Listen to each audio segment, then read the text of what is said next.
Hello, I'm Isaac Hayes III, founder and CEO of Fanbase, and I'm here with a very important message. We are at a turning point in the Black community where we must have equity in the apps we use that scale to billions of dollars. But this time, we own the infrastructure, we own the culture, and we shape the future. And Fanbase is the future. Fanbase combines the free functionality of Instagram, TikTok, and YouTube into an all-in-one platform built for the evolution of social media and monetization. With over 1.4 million users, that's real proof that we are shifting the conversation of tech ownership and equity for creators. So right now, I want you to go to startengine.com/fanbase and invest today. The minimum to invest is $399. That gets you 60 shares of stock in Fanbase at $665 a share. This marks a turning point in Black ownership of social media. If we don't take this opportunity to own social media right now, we will always be customers to our own creations. And that can't go on. So once again, go to startengine.com/fanbase and invest today. We must own the platforms where our voices live, our stories matter, and where our culture drives the world. Thank you. Folks, Black Star Network is here. I'm real revolutionary right now. Support this man, Black media. He makes sure that our stories are told. Thank you for being the voice of Black America, Roland. I love y'all. All momentum we have now, we have to keep this going. The video looks phenomenal. See, this difference between Black Star Network and Black-owned media and something like CNN. You can't be Black-owned media and be scared. It's time to be smart. Bring your eyeballs home. You dig?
Good evening, everyone. Let me first welcome House Republicans back to the Congress after their 7-week taxpayer-funded vacation.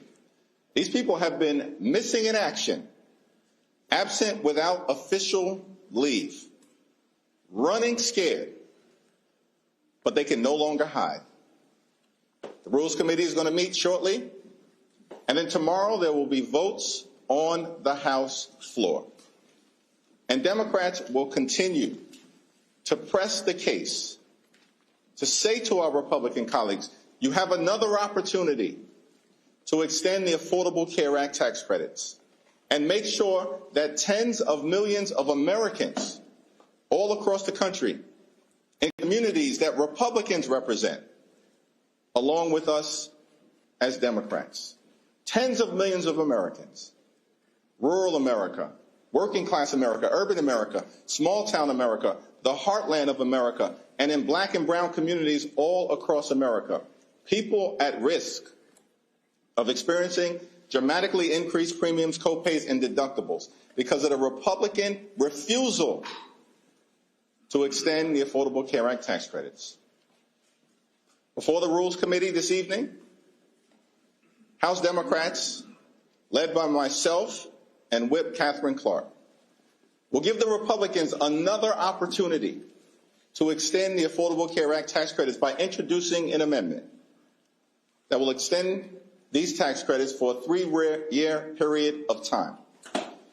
Same period of time that these tax credits were extended back in 2022. Republicans have created a health care crisis all across America. Largest cut to Medicaid in American history. Hospitals, nursing homes, and community-based health centers closing all throughout the country because of what Republicans did in their one big ugly bill. Medicare still at risk of the largest cut it may confront in American history unless Congress acts by the end of this year.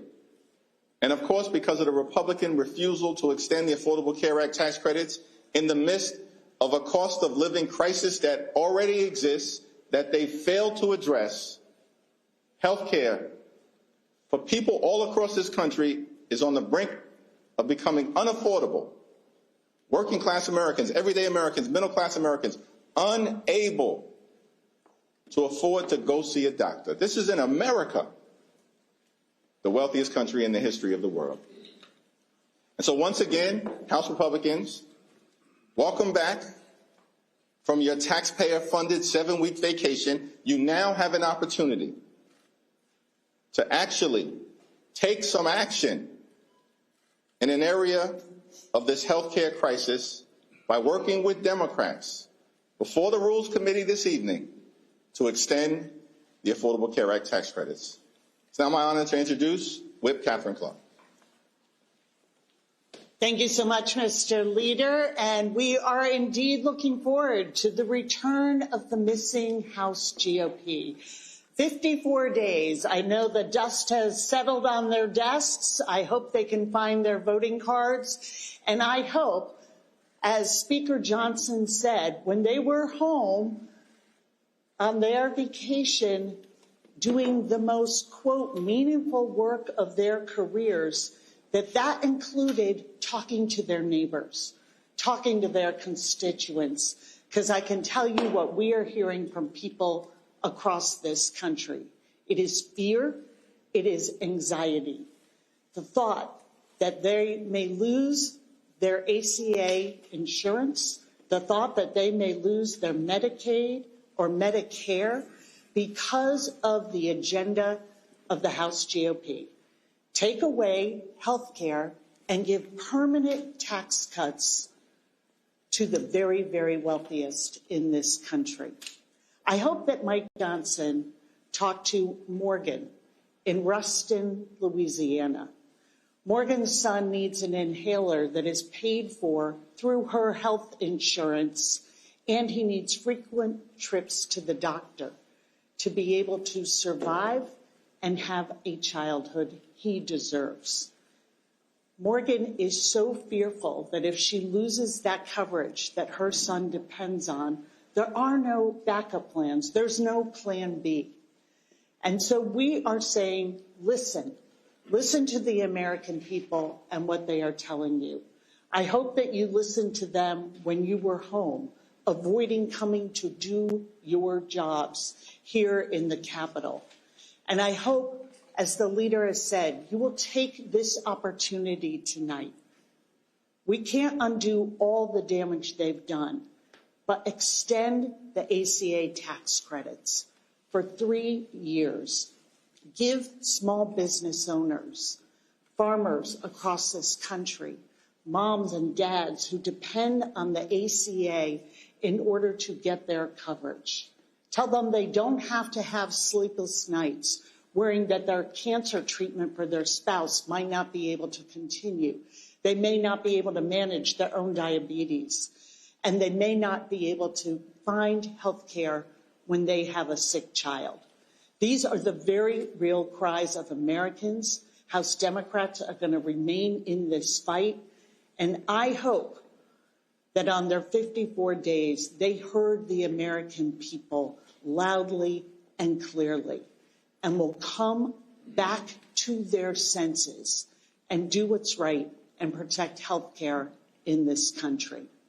And now it is my great pleasure to introduce our ranking member and fellow Bay Stater on the Rules Committee, Jim McGovern. Thank you. So 8 weeks ago, Speaker Mike Johnson sent the House of Representatives home. He basically abolished the House of Representatives. And he did so because he cares more about giving tax breaks to billionaires than he cares about extending tax relief to working families so they can afford their health care. I took the train down here today because I wanted to make sure I got here for the Rules Committee meeting. I got an earful from a lot of people. People are pissed. People don't understand why this is so difficult. That in a Congress that, again, passes these huge benefits for corporations and for the well-off and the well-connected, can't find it within their politics to be able to pass relief to middle-class families who are going to not be able to afford their health insurance. I mean, this is not a talking point. This is real life. I've had constituents come up to me and tell me that they don't know what they're going to do. I mean, they can't afford the skyrocketing costs of their health insurance. This is a life or death issue for people. I have people coming up to me and saying they're going to go without health care for a year or two. They just roll the dice and maybe everything will work out okay. Health care ought to be a fundamental human right for everybody in this country. That this is so difficult tells you everything you need to know about the character of the people who are running this House of Representatives right now and the man in the White House.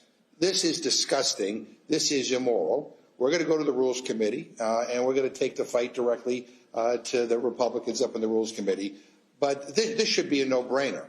This should be a no-brainer. And yet it is becoming this enormous mountain to try to climb in order just to get some help so that people don't lose their health insurance.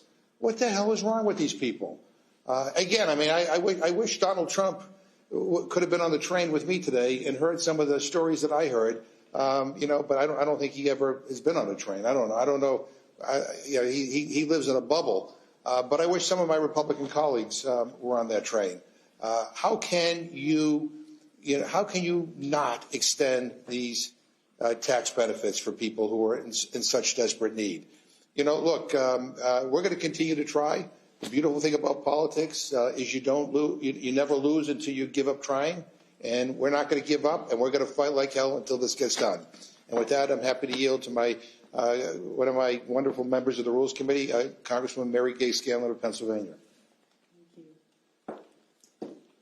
Thank you. So we've had this fight going all year, and I've been trying to figure out a way to break it down. But basically, there were two big tax issues that were coming due at the end of this year. One was the tax cuts for billionaires, and the other was the tax credits for folks who get the Affordable Care Act.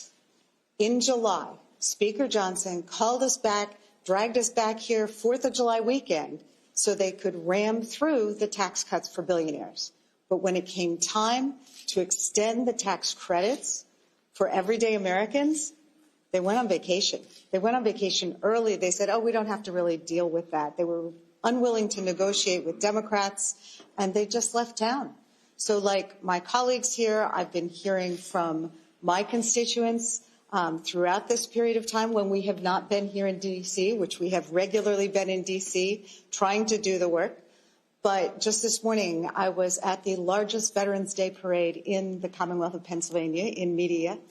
And I had veterans coming up to me saying, keep fighting. This is killing us. This health insurance issue, my daughter can't get her insurance. She's concerned about her family. I hear from the folks I walk dogs with in the morning that they're thinking about going without coverage because they've got a small business and they can't afford the increases that they're seeing. Hearing from a veteran whose Social Security just barely covers her rent, and she doesn't know what she's going to do for health insurance for her family.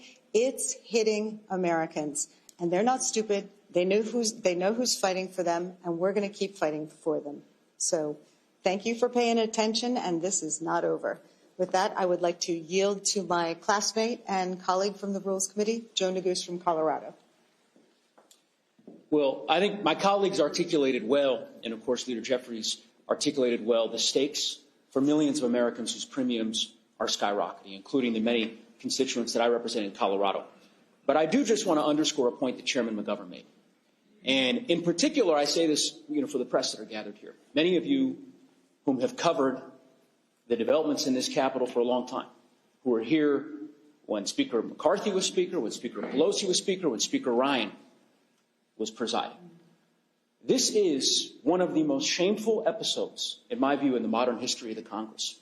The decision that Speaker Johnson made to recess the House for 54 days, to send Republican members home on paid vacation for 8 weeks, is disgraceful. It is a debasement of our Constitution. It is unprecedented. And every Republican member, as they arrive this evening and tomorrow morning, ought to be asked the question, why they endorsed this abdication of Congress's power for the last 8 weeks, why they supported the Speaker's decision to send the Congress on vacation for 8 weeks as premiums are skyrocketing for millions of Americans. There's a reason, as the leader has articulated previously, that Steve Bannon has compared the Congress to the Duma. It's because that is the way in which Speaker Johnson and House Republicans are functioning. And it is time for accountability. As the Speaker, or excuse me, as the leader and as the whip referenced, Republicans have an opportunity now that they finally ended their 54-day vacation to do the right thing. We're going to give them that opportunity in the Rules Committee, which is the first committee hearing in the House that will have been held since September. Shameful.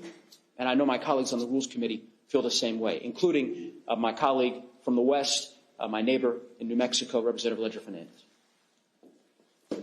Buenas noches. It has indeed been a while. But tonight at the Rules Committee, as you've heard, we are going to give the Republicans their last chance to show America whether they're going to stand up for the working families and the small businesses in America who need those tax credits, or whether they're going to let them die because they don't get health care, because they have to drop their health insurance because it's too expensive. Madam Rep. Clark, the issue of that inhaler, one of the stories that was told to me was a friend of mine said, I want you to take this story back. My brother lost his health insurance. That inhaler would cost $10 or $20 with his insurance.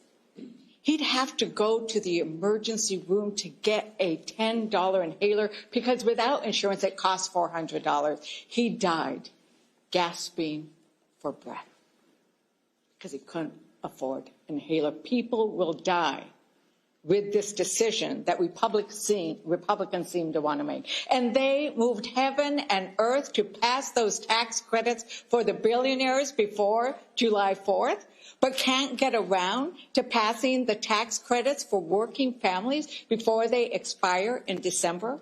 So we're going to be bringing these amendments and asking them to vote, asking them to go on the record on the extension of the health credits, on regards to what's happening in rural America, a district I represent. And what about those SNAP benefits where states have stepped up, like New Mexico, to make sure that our people don't go hungry? And finally, addressing the fact that the senators are giving themselves a $500,000 to $1 million or more payment. I call it the January 6th cash out payment. They can't make health care affordable for a father and his children, but they're willing to pay themselves millions of dollars. And it is true.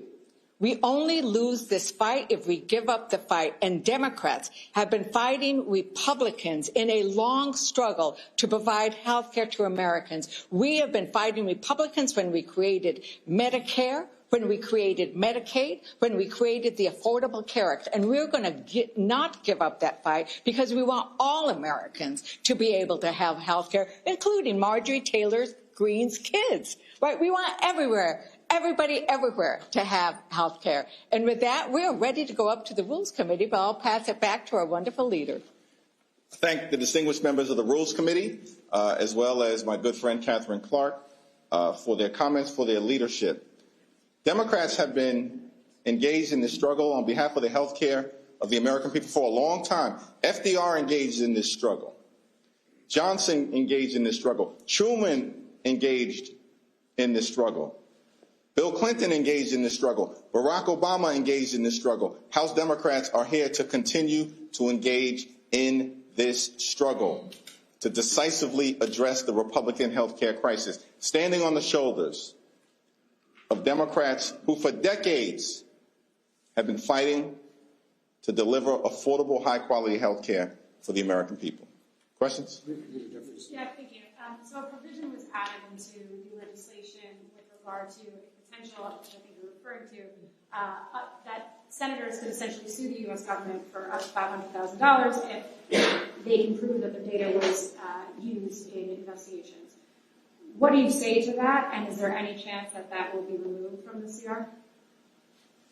House Democrats are going to offer an amendment before the Rules Committee to get that self-dealing sick provision out of the spending agreement. The notion that 8 Republican senators signed off by John Thune and the Republicans, apparently in the Senate and in the House, would give themselves the ability, essentially, to rip millions of taxpayer dollars away from the American people so they could line their pockets because these people were insurrectionist sympathizers is insanity. And we're going to tattoo that provision, just like we're going to tattoo the Republican health care crisis on the foreheads of every single House Republican who dares vote for this bill. Manu? There have been numbers of members of your own caucus who have called on Senator Schumer to be replaced as Democratic leader. Are you okay with those calls coming from within your own caucus? As I've indicated, we're focused right now on pressing the case and addressing the Republican health care crisis. We'll be before the Rules Committee in moments. We'll have a family conversation as House Democrats. We're strongly opposed as House Democrats to this reckless Republican effort to continue to raise the high cost of living on everyday Americans, which is exactly what they're doing by failing to extend the Affordable Care Act tax credit. Nicole? Mr. Leader, even though you said that Democrats are opposed, do you expect any Democrats to defect tomorrow like they did in the Senate? I will have that conversation during our caucus meeting at noon, but our strong expectation is that Democrats will be strongly opposed. Many have issued statements. The New Dem coalition came out today. That's the largest caucus within the House Democratic Caucus, opposed to this Republican spending bill because it fails to address the health care crisis that Republicans have created. Thank you. Mr. McDonald mentioned he wrote the train to make it back in town. Obviously, all of your members are trying to get back. Do you anticipate all Democrats will be here tomorrow in order to oppose this bill and put pressure on Speaker Johnson to rally all of his members to support the legislation? Yes. Congresswoman, Congresswoman-elect Alita Grijalva is scheduled to be sworn in tomorrow, and then you expect, she has said she will sign the discharge petition, the CANA massive discharge petition. Can you tell us when you would expect that vote to actually happen? Just explain to people, we've kind of been waiting for this for so long. Explain when you would expect that Epstein vote. Yeah, let me defer to Whip Clark and once and future Chairman Jim McGovern on that issue. Thank you. It is long overdue that the Congresswoman-elect take her place, her rightful place, and be sworn in. So we are being told by the Republicans that that will happen now. They anticipate at 4 o'clock tomorrow before we begin debate on the rule.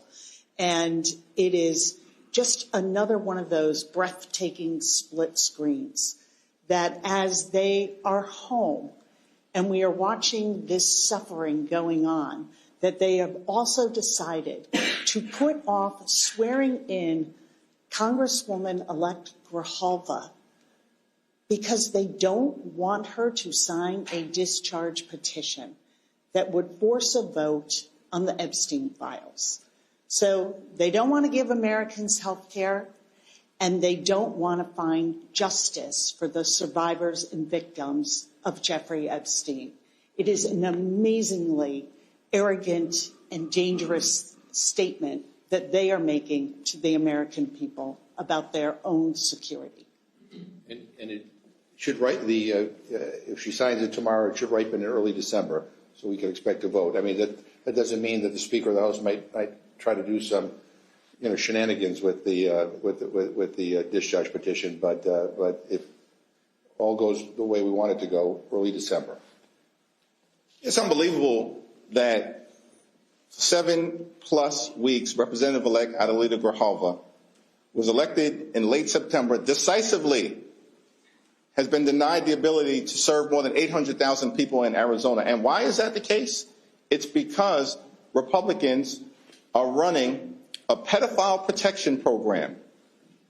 They are intentionally hiding the Jeffrey Epstein files. But those days are over, because as soon as Representative-elect Alita Grijalva becomes Congresswoman Grijalva, her first act, as she's indicated, is going to be to sign that discharge petition. It's going to force a vote on the House floor, and the American people are going to get the transparency that they deserve.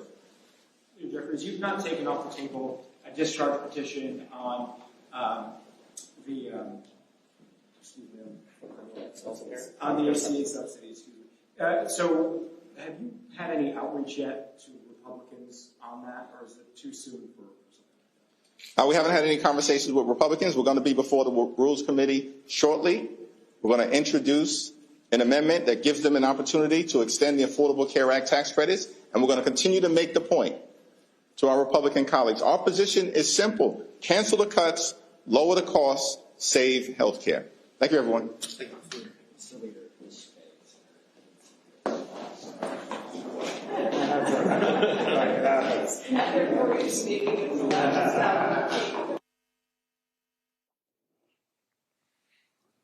Folks, that was the House Democratic leadership speaking moments before the House Rules Committee will meet tonight. Okay, they're only meeting tonight beginning at 6:30 p.m. And the whole goal, of course, is to begin to consider the package, the continuing resolution passed by the Senate to reopen the government. This meeting is the first critical step before the GOP leadership can schedule a floor vote that will take place on Wednesday. Once the committee approves the debate rules, the full House must vote to adopt them before moving forward with the final passage of this legislation. This development follows the Senate's approval of the bill on Monday night, where 8 moderate Democrats joined Republicans, potentially bringing an end to the longest government shutdown in American history. The agreement promises to restore essential services, including federal food aid, and pay for hundreds of thousands of federal workers.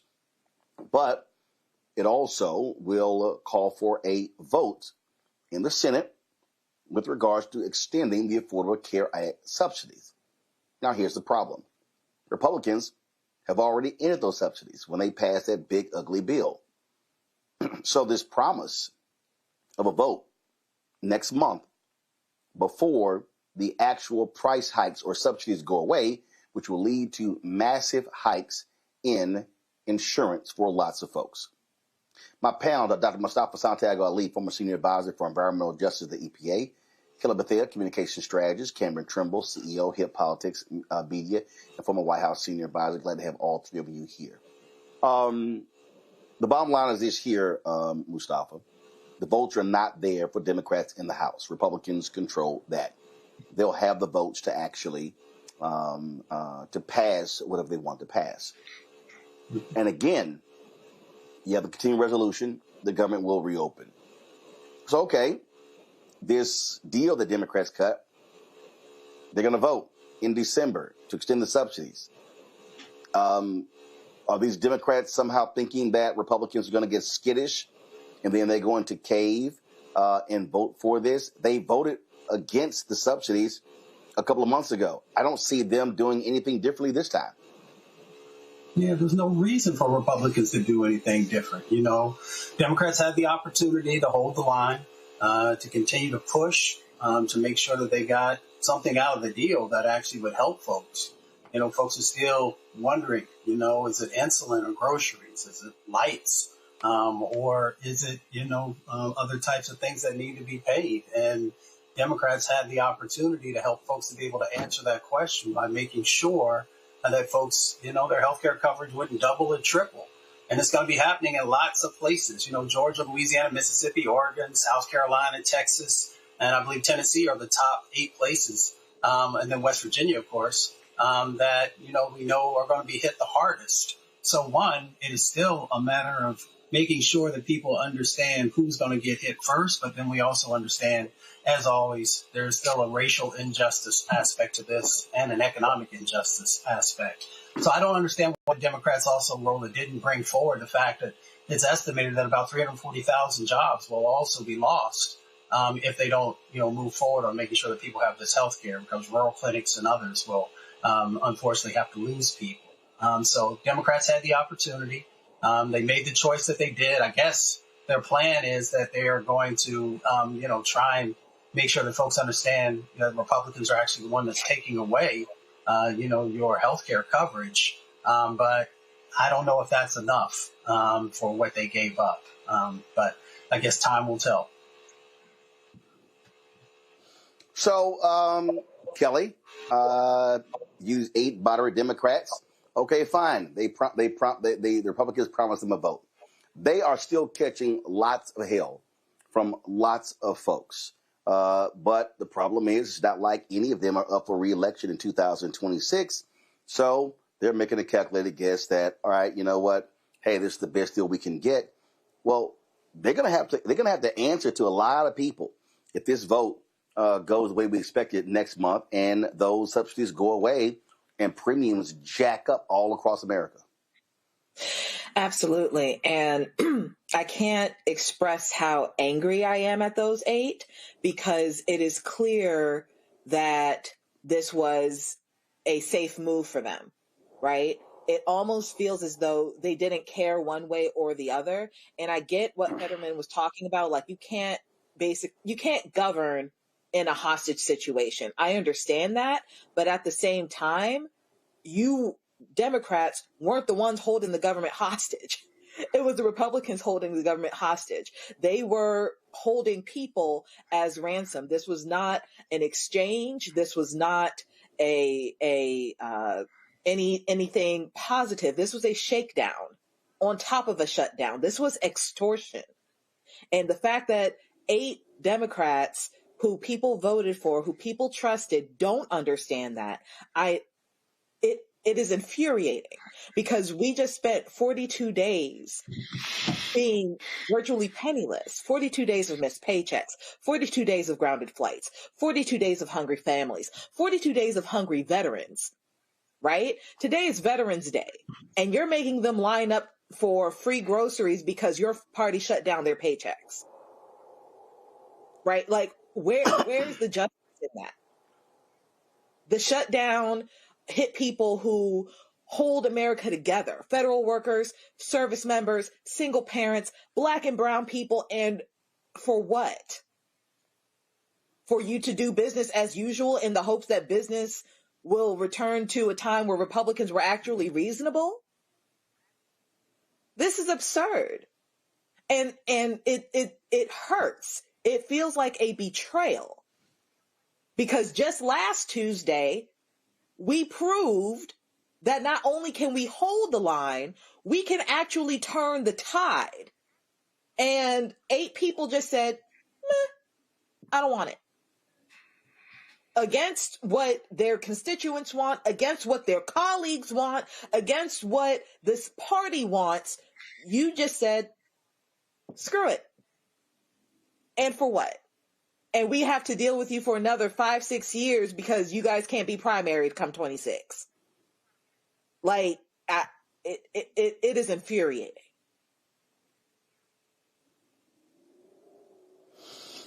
So, Cameron, what do you see what's next? There are some who say, you know what, guess what? The base, they'll forget this. This is not going to have any impact on the 2026 midterm elections. Your assessment? I think this is the base and all parts of the Democratic Party, they do feel the anger, and they do feel like, what did we just spend the last 40 plus days doing in standing up for if they were to cave? But I expect this to cause a extreme reckoning within the Democratic Party. The fact that it was isolated to these 8 Democrats and Angus King, who's an independent, mostly Northeast states, but you also had New Mexico and other people, Nevada represented, but they're not up on the election next year. I expect every Democrat who's up for election, there's a reason why Ossoff didn't put his name behind this. There's a reason why Schumer and others didn't put their names behind this. I expect every Democrat who is up for re-election in the Senate and the entire House who's going to vote against this to find significant distance between themselves. And then this sets up a do or die vote on health care. Point blank and period. And I think that is the calculation. Now that we are here, we wanted to hold the line, but now that the line has no longer been held, there is a do or die vote that Speaker Johnson first needs to bring up in the House. And then if he doesn't, that is something that I hope Democrats are able to message properly, message simply, and message widely and ferociously the entire year, that these are the people who want to keep your healthcare prices going. They're going to need to bring families of all races, hues from every part of the country. Every individual should be looking right now to families of 4, single families, business owners, people who are all going to have their businesses, their homes wrecked, their budgets wrecked, people who may not be able to get the kind of health care they need, people who may be pushed into poverty, businesses who may have to close because of the I would say the gripping costs of healthcare and the rise of healthcare, and they must message on that for 360 plus or however many days until the next election to make this around a single issue around healthcare. So I do expect that there will be significant distance placed between the House Dems and also this might be a chance, honestly, to pick up some seats and to try to hang this around the neck of every Republican, whether it be in the Senate, House, hell, even down ballot.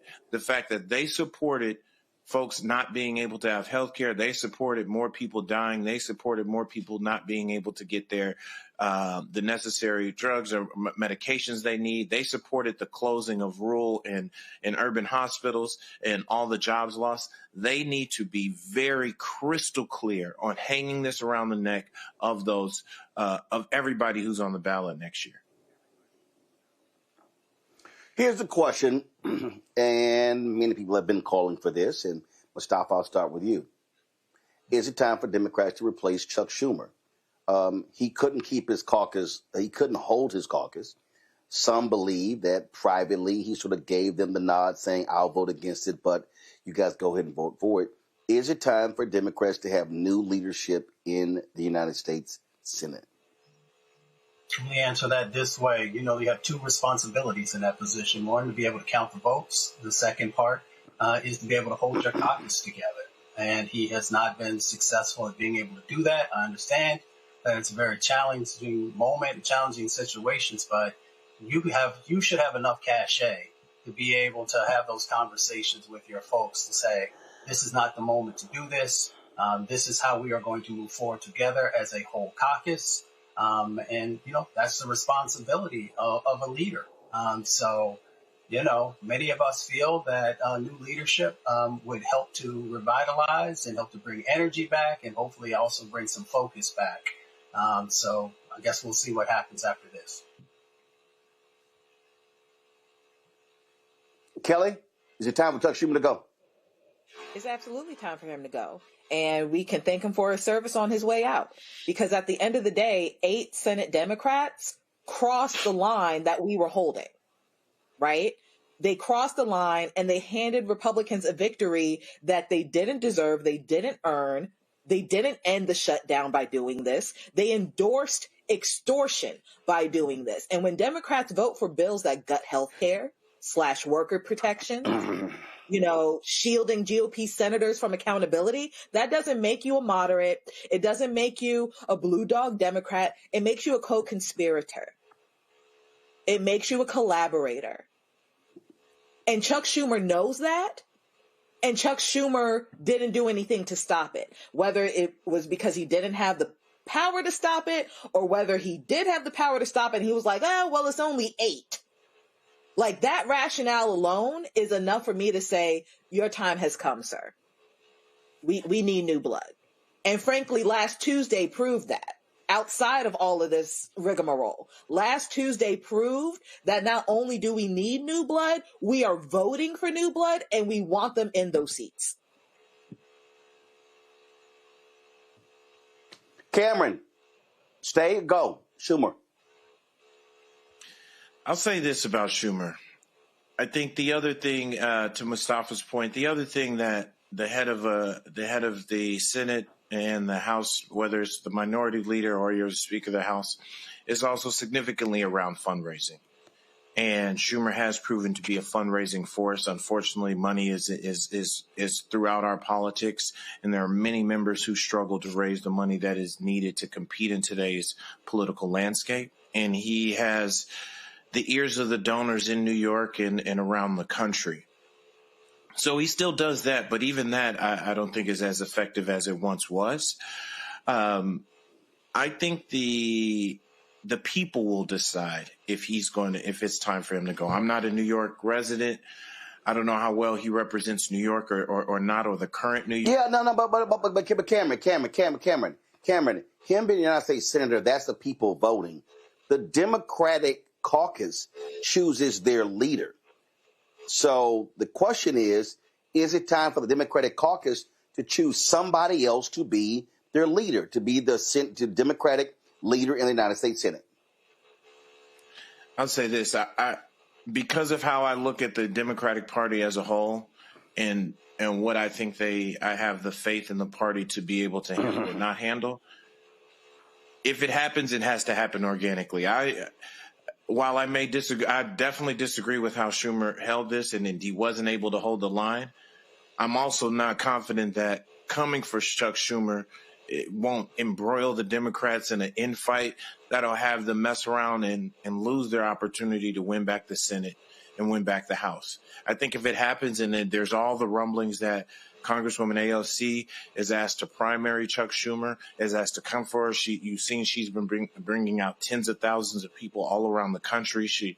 All her followers online, all the energy. She's easily one of the most recognizable members of Congress. And so she has a lot of energy around her. I think she still would have an uphill battle primarying and going after Schumer's seat. But I think if it happens organically, because if they will, Cameron, you gotta make a decision. Cameron, you're saying if it happens organically, okay, if AOC runs, bruh, that ain't got nothing to do with none of this.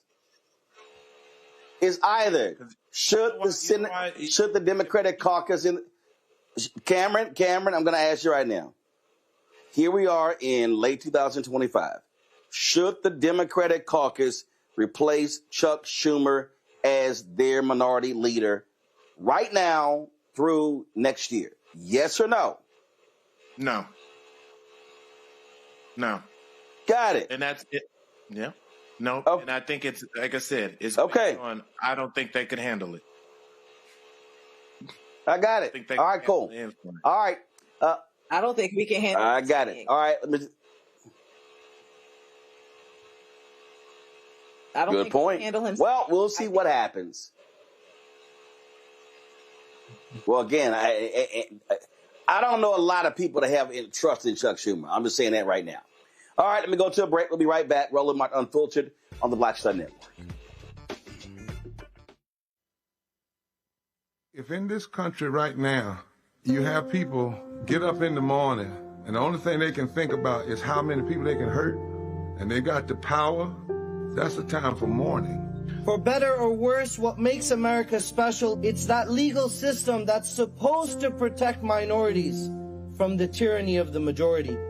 We are at a point of a moral emergency. We must raise a voice of outrage. We must raise a voice of compassion. And we must raise a voice of unity. We are not in a crisis of party versus party. We are in a crisis of civilization, a human rights crisis, and a crisis of democracy itself. And guess what? You've been chosen to make sure that those that would destroy, those that would hate, don't have the final say, and they don't ultimately win. Hey, what's up, everybody? It's Godfrey, the funniest dude on the planet. And you're watching Roland Martin Unfiltered.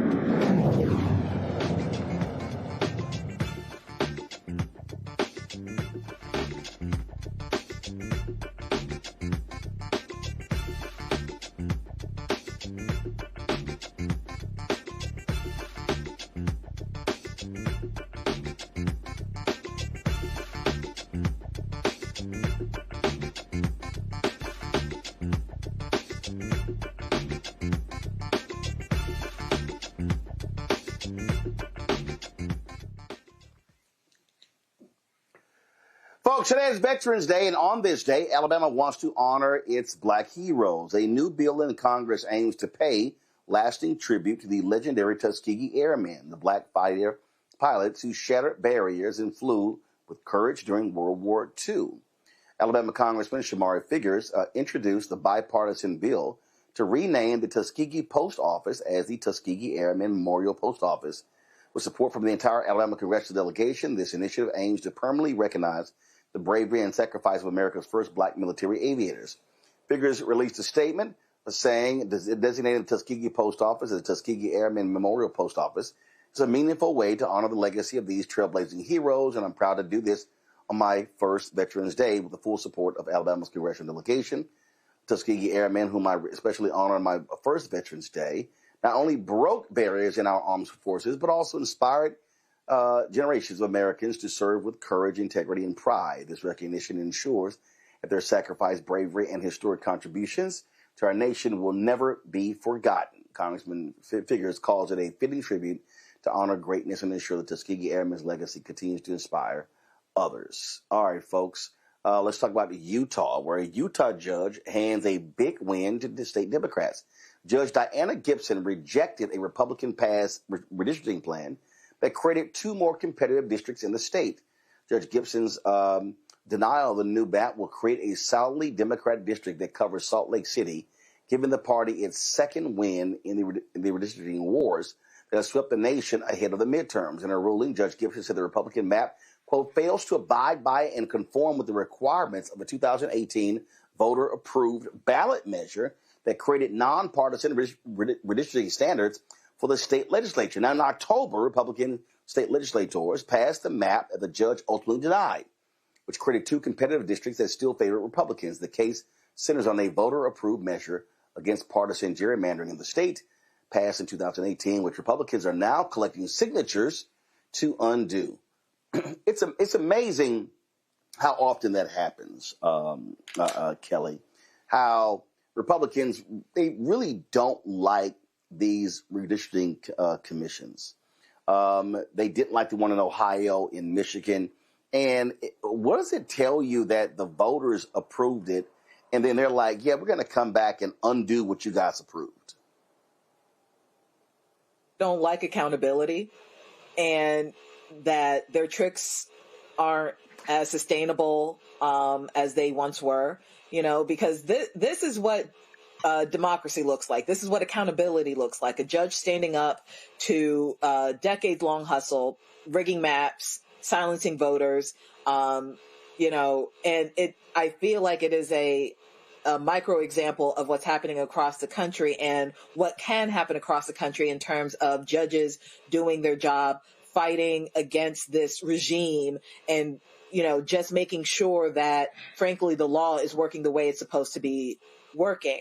But I do want to give credit where it's due, because this fair map came from the League of Women Voters, specifically Mormon Women for Ethical Government. And, I'm not a Mormon by any stretch, but women were able to do what politicians, Republicans wouldn't do, refuse to do, and that's fight for democracy. So kudos to them, because at the end of the day, Republicans didn't accidentally draw those maps. It was absolutely on purpose. They carved up communities with the precision of a scalpel to make sure that they stayed in power, to make sure that it stayed white and manly. And that is not fair. It's not right. And the judges saw that and overturned it as it should have been.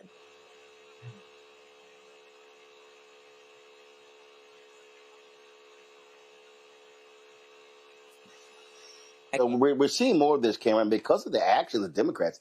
Now, what's happening here in Utah, also the move in California, stopping the folks in Kansas or whatever. It looks like Republicans are not going to come out of this with a big majority that they thought. Now we'll see what happens with this Callis decision out of Louisiana. That could also change a whole lot. But Republicans thought they were going to be able to try to pick up 10 to 12, 15 seats in gerrymandering. That does not look like to be the case. Who would have thought? Who would have thought we would be having a competitive Utah? I think this. I mean, you don't think Democrats. You don't think people playing in Utah and heavy spend in Utah. I'm excited about this, even though this does still in and around Salt Lake City. It's a wonderful city. I've been several times. I do think there is energy and opportunity there to at least make it competitive, if not win one or two of those seats, probably one. But there has to be investment. They need to find the right candidate that fits Utah, that fits the people there, that fits the sensibilities there. And the Democratic Party needs to invest in that, because at the very least they can distract and force the Republicans to play in a state in an area that they didn't expect. So I think this just makes for a more competitive nationwide race.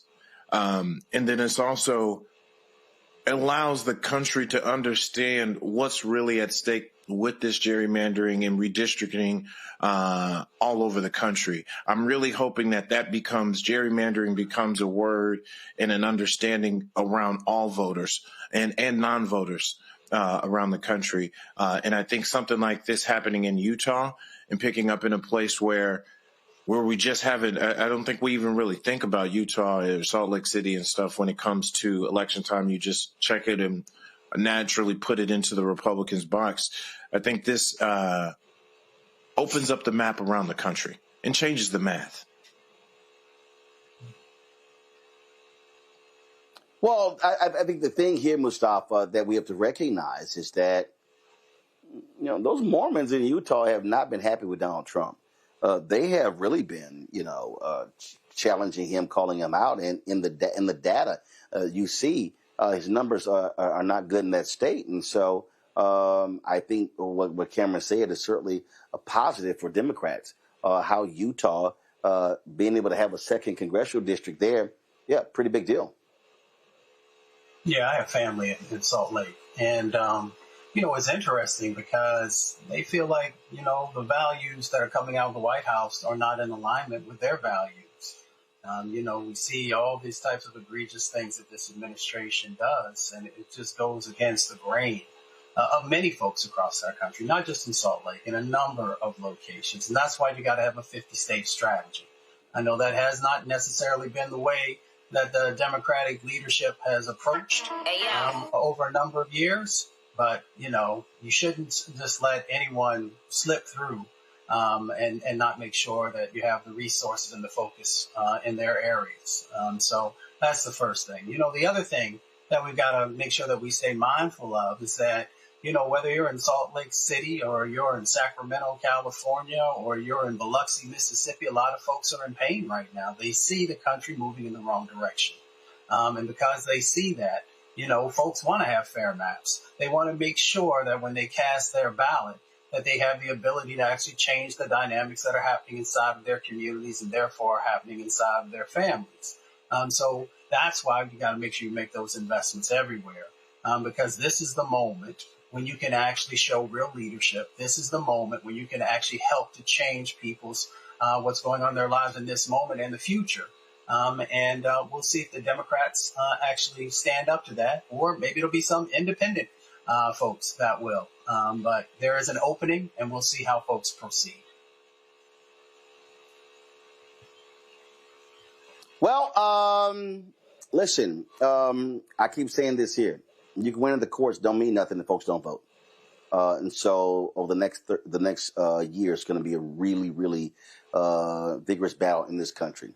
All right, folks, going to a break. We come back. Barber-Scotia College, they're bouncing back after being that close to losing their accreditation. We'll talk to their president when we come back right here. Roland Martin Unfiltered on the Black Star Network. Don't forget to support the work that we do. Join our Bring It Bunk fan club. If you want to contribute, please do so by going to use Cash App. Use the Stripe QR code. You see it right here, bottom left-hand corner. PayPal is R Martin Unfiltered. Venmo, RM Unfiltered. Zelle, Roland at RolandSMartin.com. Roland at RolandMartinUnfiltered.com. We'll be right back.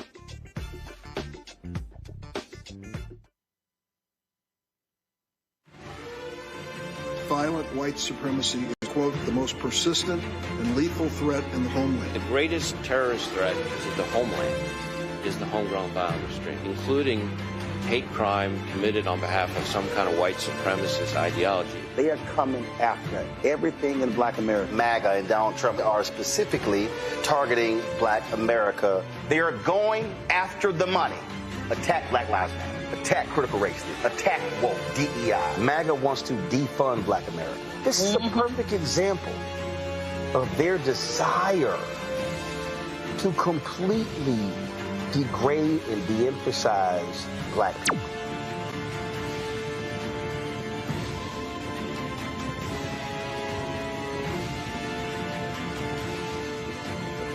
It's your boy Earthquake, giving Roland Martin something to do, because he don't know what to do. He's from Texas. Ain't his fault.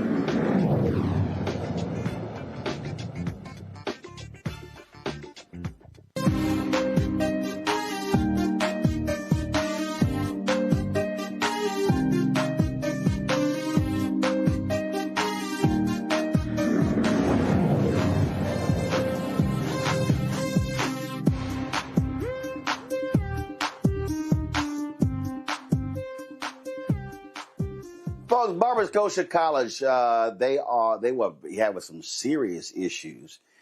This fall, though, North Carolina's oldest HBCU launched its first ever football season, marking a significant comeback for the institution. Over 115 students have returned to campus, resulting in the college's largest enrollment in nearly 20 years. After losing its accreditation, Barber-Scotia College is now gaining momentum, reintroducing football, basketball, and baseball as part of its efforts to restore accreditation and revive the legacy of its historic HBCU. Chris Ray, the president and CEO of Barber-Scotia, joins me right now. President Ray, glad to have you here. So how does restoring sports bring you back? Is that not a costly venture for Barber-Scotia? First of all, I appreciate you for having us on tonight. And it's a part of the strategy. It was a part of the recruitment strategy that we thought was important to to get students back involved, to get students in the pipeline. As you know or may not know, that when you are trying to get back accredited, it's critical that you have students enroll. That's a part of the accreditation formula. And we realized that in order for us to position ourselves for the best possible opportunity, we needed to make sure that we had a pipeline of students that we know that would be coming into the institution. And so we thought sports would be the best way, and it's worked. We've had over 100 students who have enrolled. We've got another almost 100 in the pipeline coming in the spring and in the fall of next year. So we're really excited. Are these folks on full scholarship, partial scholarship? How are you making this happen? Sure. So let me first shout out the alumni of Barber-Scotia College, who has done a tremendous job of stepping up to the plate to help solidify the financial backing of the institution. And that's the only way that this was going to work, is that we needed to make sure that we had the alumni stepping up. And so what has happened is we've been able to create our own internal financial aid for our students. Our students are able, some of them they're paying out of pocket. We're able to help with partial scholarships, and many of them are getting other aid from families and friends to be able to help to cover the costs. And we've made it affordable. So to attend Barber-Scotia College now, it's $2,500 a semester, $5,000 a year, because I believe that affordable education is absolutely possible if you create the right formula for it. And so it has allowed these parents to say, you know what, I can take a chance on Barber-Scotia because it's affordable for me and my family. That's an extremely low amount. How are you able to charge that low for tuition in this climate where we normally have skyrocketing tuition costs? Sure. So, you know, when I took the job as president, I had to sit back and try to reimagine what the HBCU of the future should look like. And I think what we've fallen on is thinking that we have to touch all of our students. Now, I spent 22 years in the Army. I was a signal officer, had a cybersecurity background. So IT is a big part of my professional training. And when I took the job and I spoke to the Board of Trustees, I shared with them that we have to reimagine a Barber-Scotia that cannot return the way that it left. And so we have to look at a hybrid formula where we have students who are in person. That's the traditional way. That's what we're all used to. But we also have to have a robust amount of students that are going to be online for the future. And so my goal and vision for the institution is that we'll have 2,000 to 3,000 students that will live and commute to Barber-Scotia, but we'll have 30,000 to 40,000 students that will be online. And so when you look at the formulas like a Walden University or Southern New Hampshire University, their price point is right within that $5,000 to $6,000 to $7,000 range that they're charging their students. And so gone are the days where I believe that an HBCU can survive with 1,200 students or 1,400 students. We have to look at the next generation of what HBCU should look like. And so we're charging a lower tuition, understanding and believing that if you build it right, that they will come. And we're seeing that now, from going from no students to now having over 100 plus students to having another 100 plus that's getting ready to come to the institution. And when you say get ready to come, do you mean next fall or in the spring?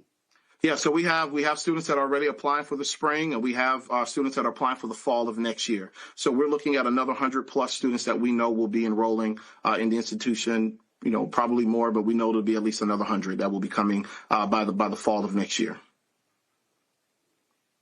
Questions from the panel. Kelly, you first.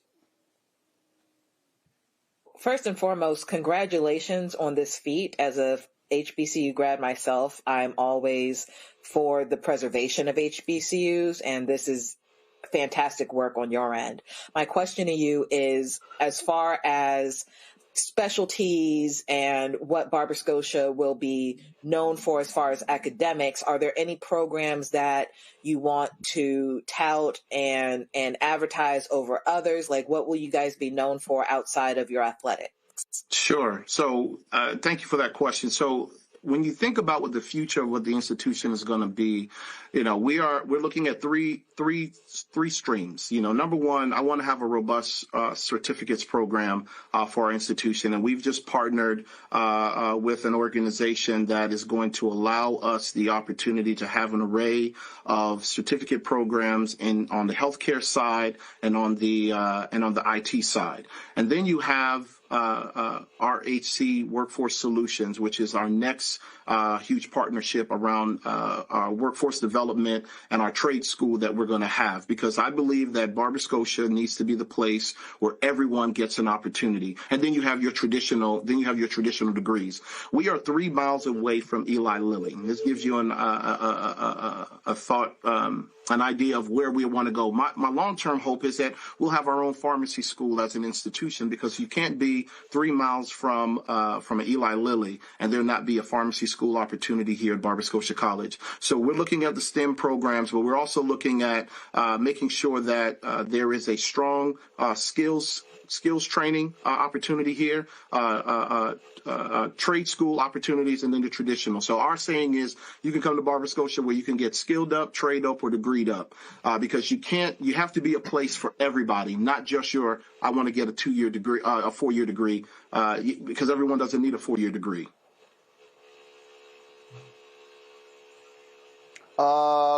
Cameron. Again, also as an HBCU grad, congratulations. Love to see more increasing the number of HBCUs in these challenging times.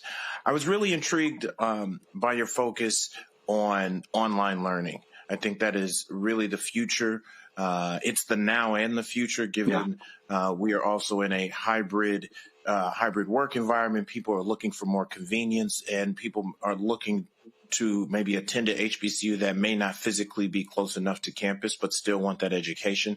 Can you expand on how you see that as an opportunity for Barber-Scotia and potentially HBCUs around the country? Yeah, I think that that's one of the areas that we have missed the mark as HBCUs, and there's a lot of reasons why you can say we didn't have the formal investment in our IT infrastructure to be able to do this. But there are over 500,000 African Americans that are enrolled in online programs in programs outside of HBCUs. Let that sit with you. 500,000 African Americans. And so we know that there is a market of individuals who are interested in online learning. They're not going to be the traditional, I want to come, I need to sit in a classroom, I need to hear from a professor. Life been lifing, and I have an opportunity now to finish my degree because I didn't go to school earlier, or whatever the case may be. So, we as HBCUs have to have a pipeline for our online learners, our adult learners, that clearly there's a market for that. And I recognize that when I took this job, and I said, because the way that we left, we might as well come back a new way, and come back in such a way that embraces the online learning, so that we can have that as a segment that is going to be able to fuel and fund the institution, while we also still have the traditional side, those students who want to come, those students who want to be involved, those students who want to touch and feel the HBCU experience. We'll be able to provide them with that in the in-person space, but then have this huge, robust online infrastructure. And now imagine then taking very smart HBCU creatives and then being able to overlay that online experience, and I think that we can do it. There's no question in my mind that we cannot build the right infrastructure to do that, because that is the future. Because again, I'm a firm believer that if you continue to just have in-person 1,500, 1,300, 900 students, you're going to continue to have the struggles that you continue to have. And not only on the HBCU side, but you see PWIs that are small private schools that are closing all the time because they're having the same challenges and issues because they have not invested in their online infrastructure. So my goal, 2,000 to 3,000 students that will be in person and commuting and living on this campus, and we'll have another 20,000 to 30,000 that will be online, that will power the internal business infrastructure of the college, while still giving them a great HBCU experience, just that it'll be online. Mustafa? President Ray, as everybody said, congratulations. I love listening to anybody who's actually trying to create 21st century HBCUs, and you're definitely moving in the right direction. To be able to achieve the goals that I know that you're moving forward on, you've got to have partners and partnerships.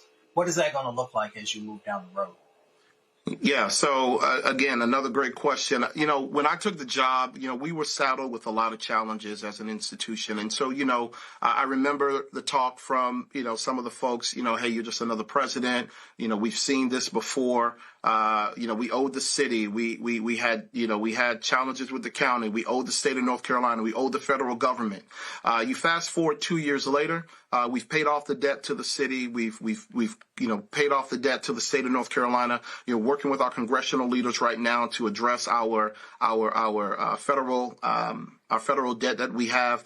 We've had some engagement. We're going to be announcing soon our resolution with the county, which we believe is going to that's moved in the right direction for Barber-Scotia College.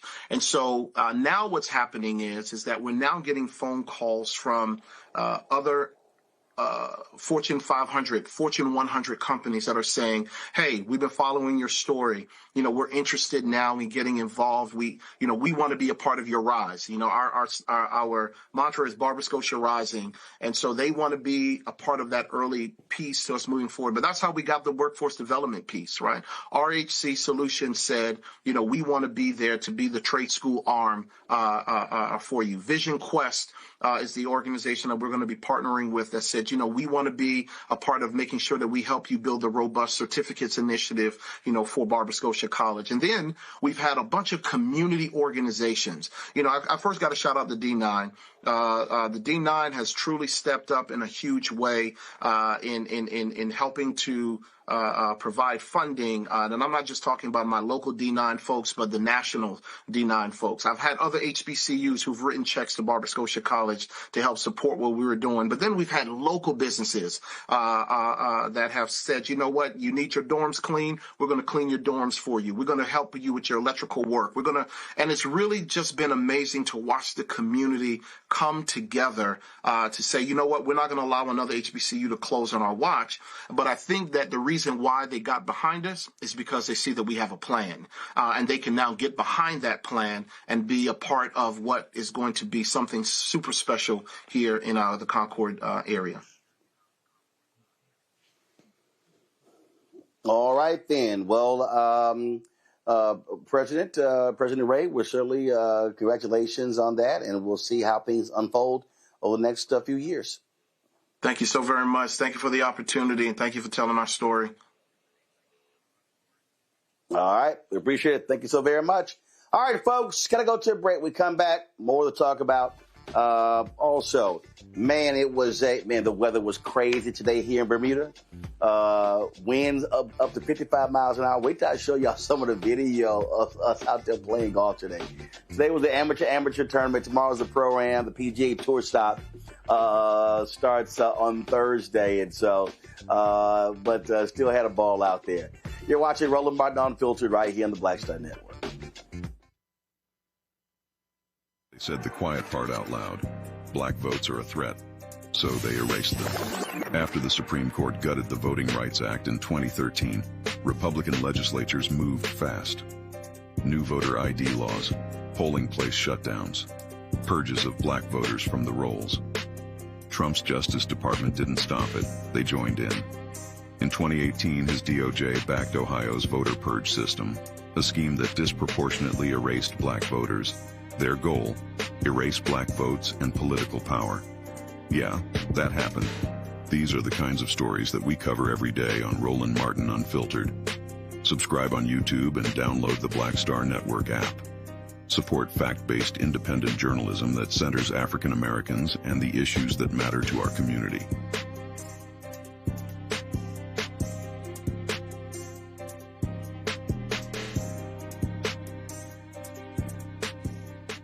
Me, Sherry Shepard, and you know what you're watching, Roland Martin Unfiltered.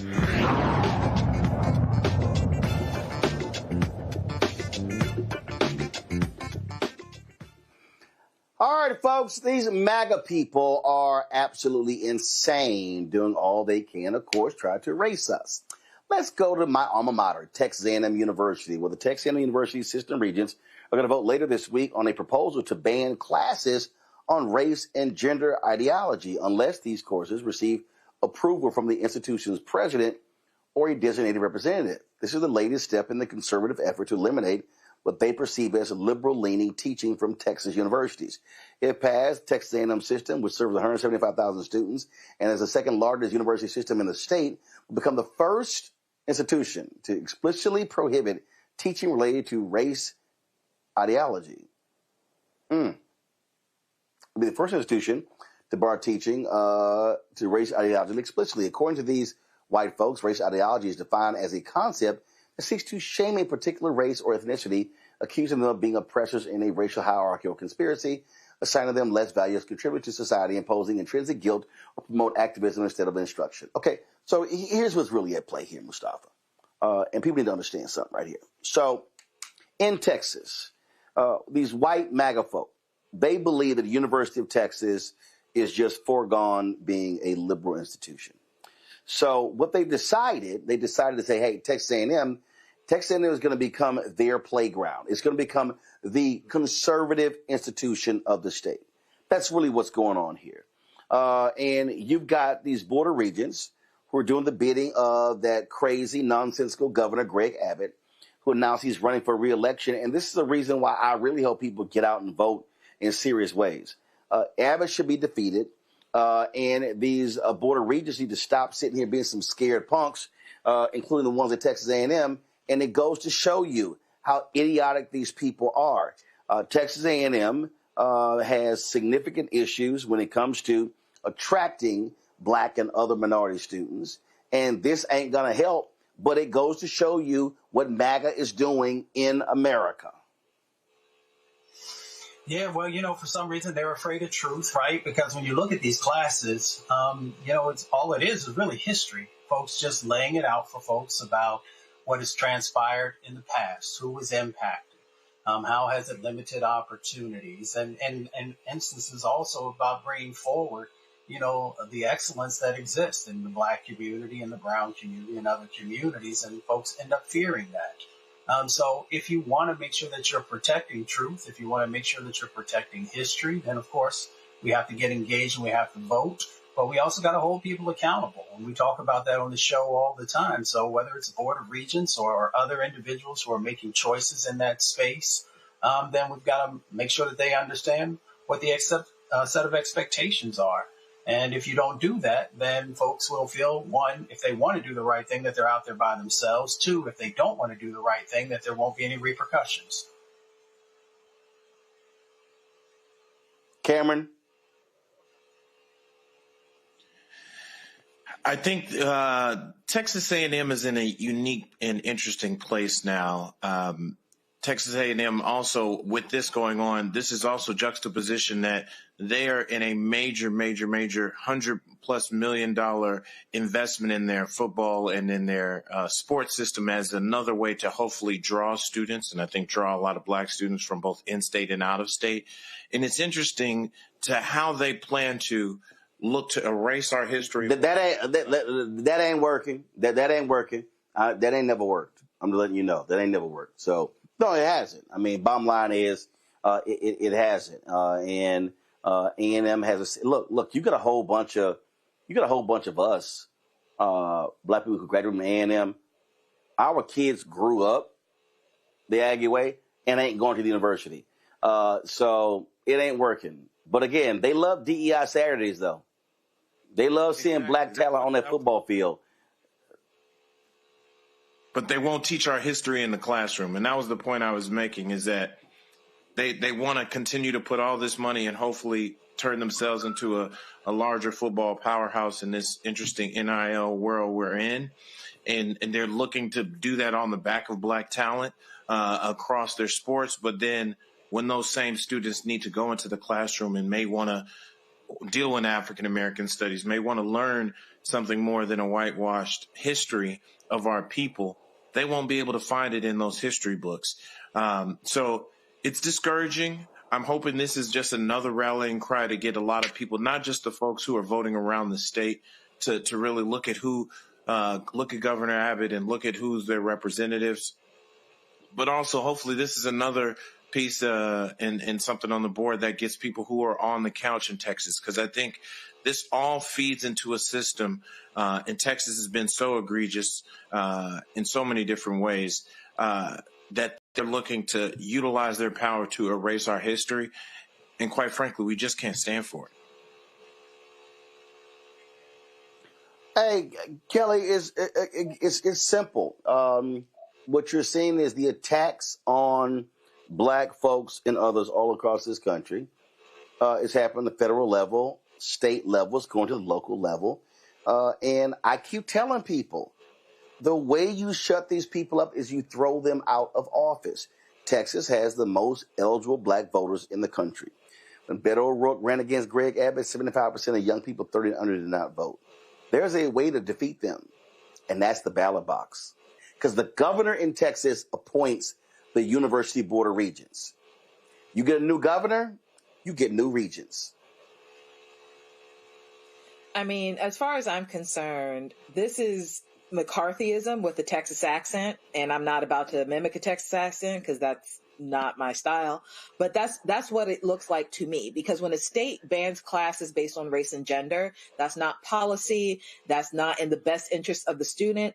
That's political violence against black and brown people. That's political violence against queer and women scholars, right? This isn't about classrooms. It's about control. It's not ideology. You're talking about black studies. So when you're talking about these things and in these veiled attempts to, basically pull the wool over people's eyes, like, this is about black and brown people and you wanting to control the narrative of y'all being ain't shit.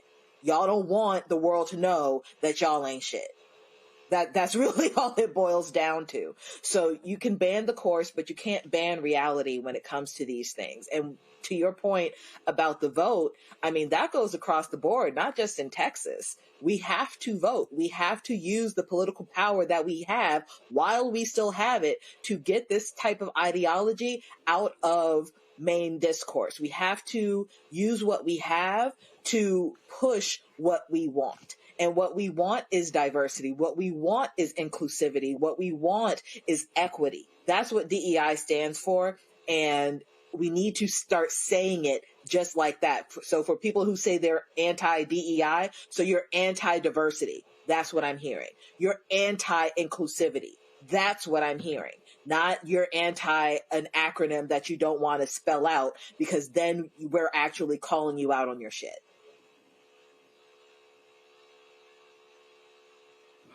Well, we'll see what they do. And I'm just letting them folks know right now, you ain't doing yourself no favor with black folks when it comes to the future of Texas A&M. But again, they want A&M to be the most conservative, whitest university in the state. That's their goal. That's their strategy. But again, they sure don't mind they black ball players. And that Dr. Greg Carr always says, if black ball players decide to say, you know what, we're not going to reward these universities like Texas A&M who don't give a shit about black people, trust me, they don't go to those universities.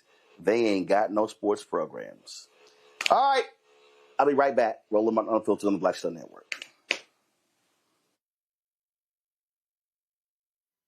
If in this country right now, you have people get up in the morning and the only thing they can think about is how many people they can hurt, and they got the power, that's the time for mourning. For better or worse, what makes America special, it's that legal system that's supposed to protect minorities from the tyranny of the majority. We are at a point of a moral emergency. We must raise a voice of outrage. We must raise a voice of compassion. And we must raise a voice of unity. We are not in a crisis of party versus party. We are in a crisis of civilization, a human rights crisis, and a crisis of democracy itself. And guess what? You've been chosen to make sure that those that would destroy, those that would hate, don't have the final say, and they don't ultimately win. This week on The Other Side of Change. Book bans, anti-intellectualism, and Trump's continued war on wisdom. This is a coordinated backlash to progress. At the end of the day, conservatives realized that they couldn't win a debate on facts. They started using our language against us, right? Remember when we were all woke and the woke movement and all that kind of stuff? Now everything is anti-woke, right? When we were talking about including diversity, equity, inclusion, higher education, now it's anti-DEI. All this are efforts to suppress the truth because truth empowers people. You're watching The Other Side of Change only on the Black Star Network. Next on The Black Table with me, Greg Carr. The United States is the most dangerous place for a woman to give birth among all industrialized nations on the planet. Think about that for a second. That's not all. Black women are 3 times more likely to die in this country during childbirth than white women. These healthcare systems are inherently racist. There are a lot of white supremacist ideas and mythologies around black women, black women's bodies, even black people that we experience painless, right? Activist, organizer, and fearless freedom fighter Monifa Akinwole-Bandele from Moms Rising joins us and tells us this shocking phenomenon, like so much else, is rooted in unadulterated racism. And that's just one of her fights. Monifa Bandele on the next Black Table here on the Black Star Network. Hi, I'm Jo Marie Payton, voice of Sugar Mama on Disney's Louder and Prouder Disney Plus, and I'm with Roland Martin on Unfiltered.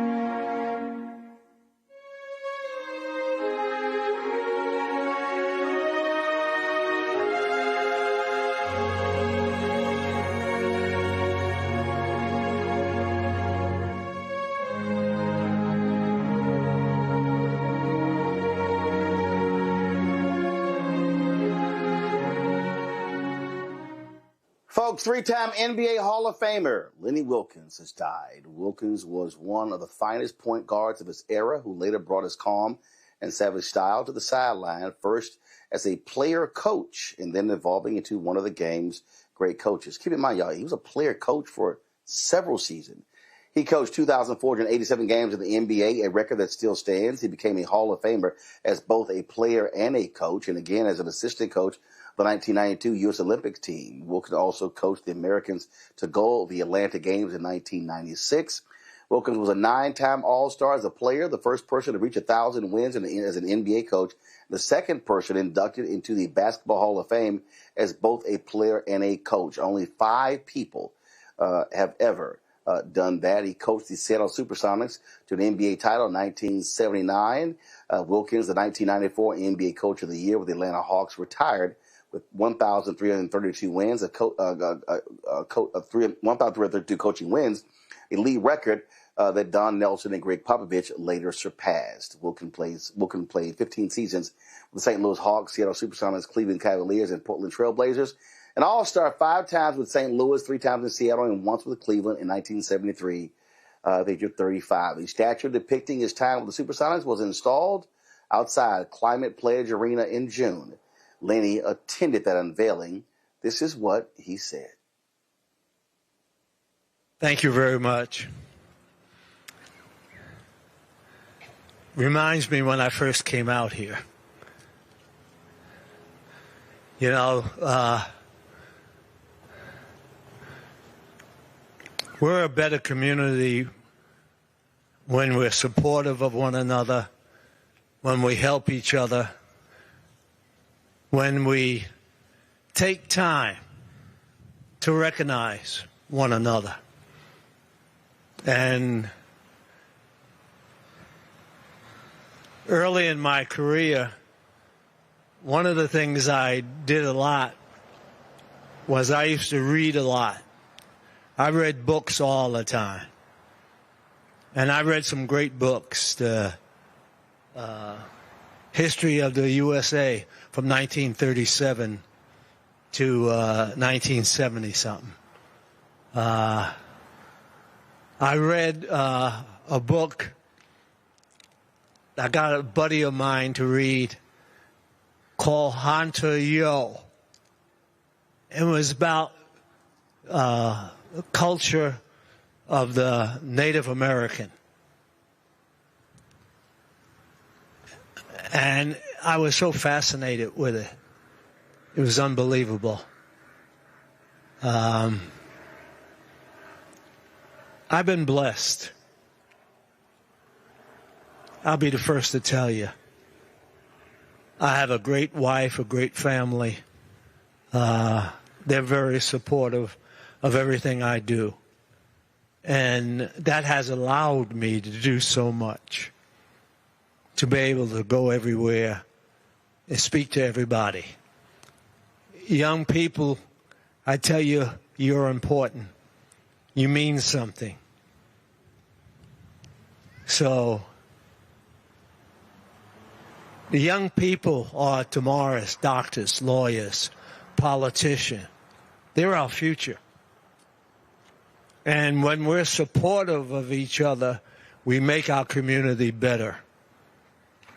So, I just want to say, hey, thank you. Thank you so much. You don't know what you mean to me, but thank you. I appreciate it. Thank you. Lenny Wilkens was 88 years old. That's a good alpha man right there. Also, folks, the NBA is mourning the passing of former All-Star guard Michael Ray Richardson. He played 8 years in the NBA, was an unbelievable player, number 4 pick in the 1978 draft of the New York Knicks, 3-time All-Star with them, also with the New Jersey Nets. Led the league in steal 3 times, was a phenomenal scorer. His career was literally cut short because of drugs. He was just an unbelievable player. Upon his passing, the NBA said this on their Twitter feed. The NBA mourns the passing of 4-time All-Star Michael Ray Richardson. Michael dedicated his post-NBA career to using his life story to teach life skills to young people. We extend our heartfelt sympathies to his family, friends, and fans. All right, y'all. I'm here in Bermuda, and we've been got here yesterday, and going to be here all week. And they have the PGA tournament that's playing here this week. Lots of different things that have been happening here. It's the Butterfield Bermuda Championship, of course. The Tourism Authority, they're the ones who are sponsors of this. And so we had an amateur tournament today at the Mid-Ocean Club, and boy, oh boy. So this morning when I woke up, man, it was raining, wind gust, and I was like, okay, this is going to be an interesting day. Yeah, when we started, the sun came out. Then we didn't see it again for the rest of the day. If y'all want to see what it looks like playing golf in crazy wind and rain, well, check this out. It ain't going to die down.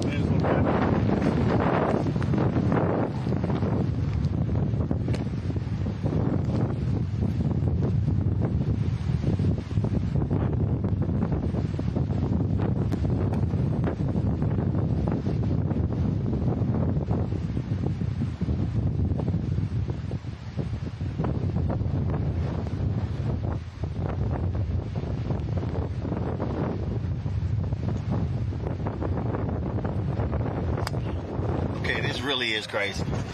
So I probably have not played. Where are we going? I probably have not played in these conditions in a really long time. Like I say, the rain is not that big of a deal. Rain's not that big a deal. I mean, I've played in rain before, but it's been a long time since I played where the wind was howling this much. This is crazy, y'all. Crazy. Okay.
we go.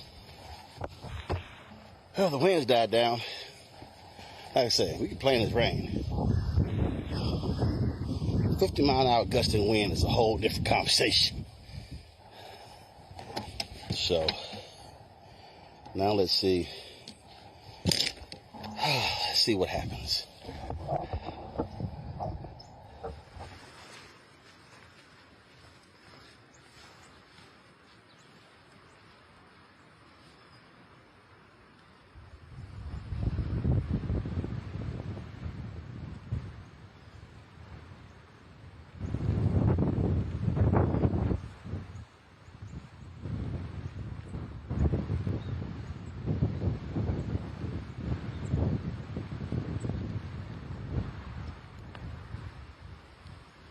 You idiot, bro.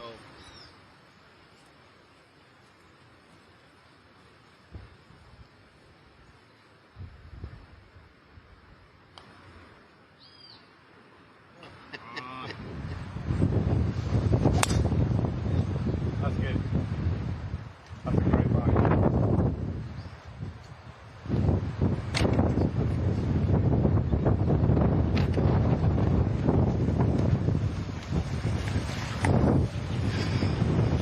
Don't make it happen.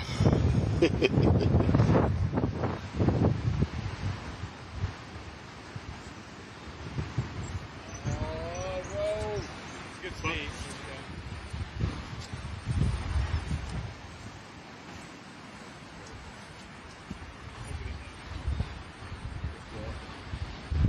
Good break. That's far. Far. Yeah, good nice. Lovely draw.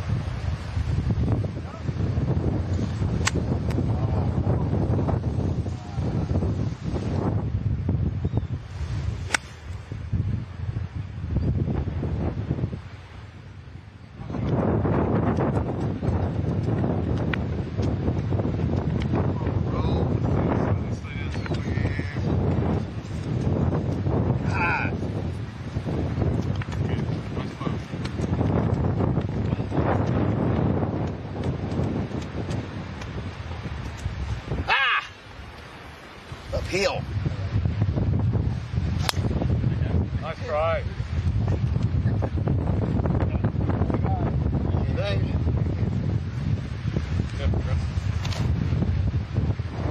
Alright, so here's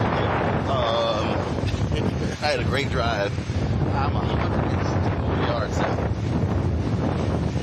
We're talking about getting dead into the wind. It has to be at least minimum a 4-club wind.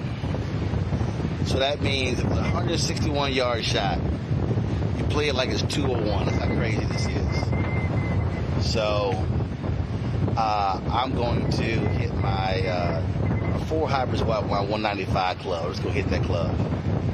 Just tell you how crazy this wind is. All right, let's see what happens.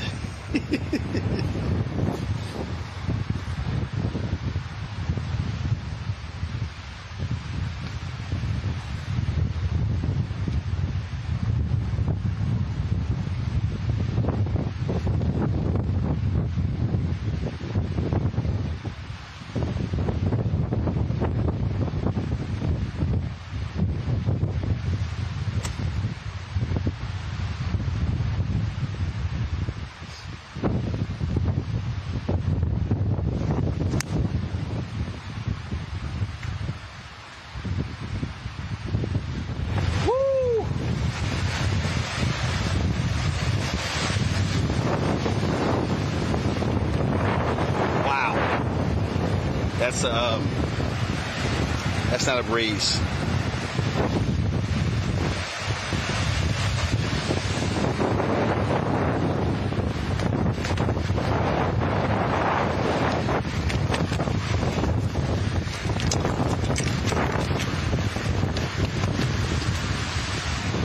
Look at that. Ball. That hill. Indeed, if you can. Right back to the bunker.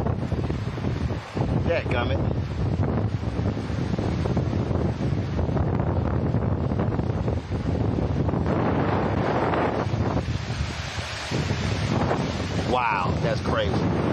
That's crazy. I should have thought this ball was going to be over. All right. I got to get out of this bunker.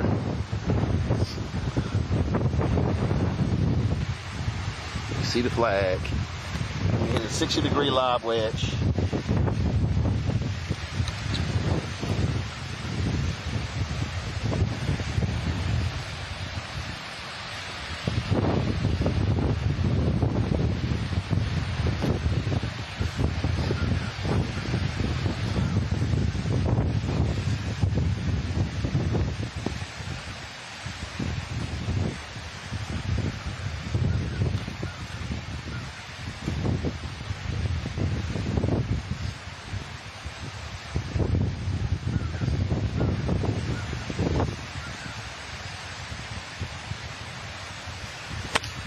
Oh, crap. Wind is picked up. It's no joke. Not at all. Some palm trees.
Right into it.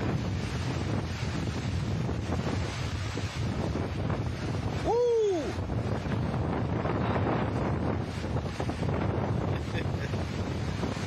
All right. Let's get out here.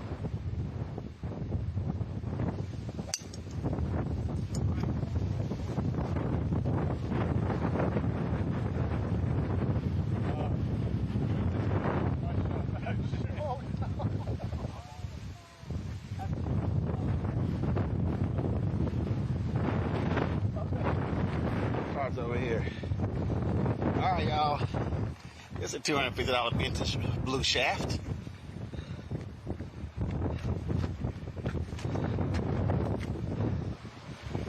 All right, Golf Care Center, Bethesda. Might as well order that shaft. I'll be home Saturday.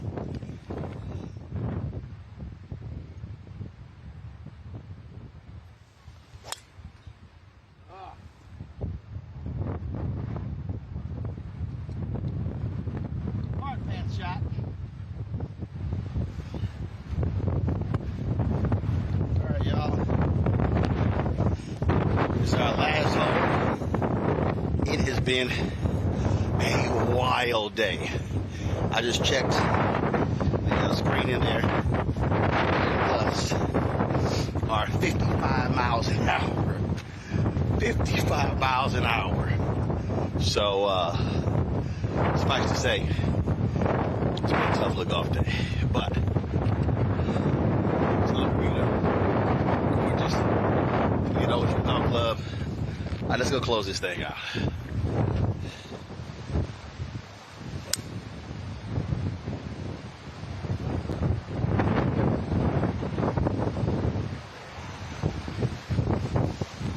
wind is no joke. Man. At 248 on the second shot.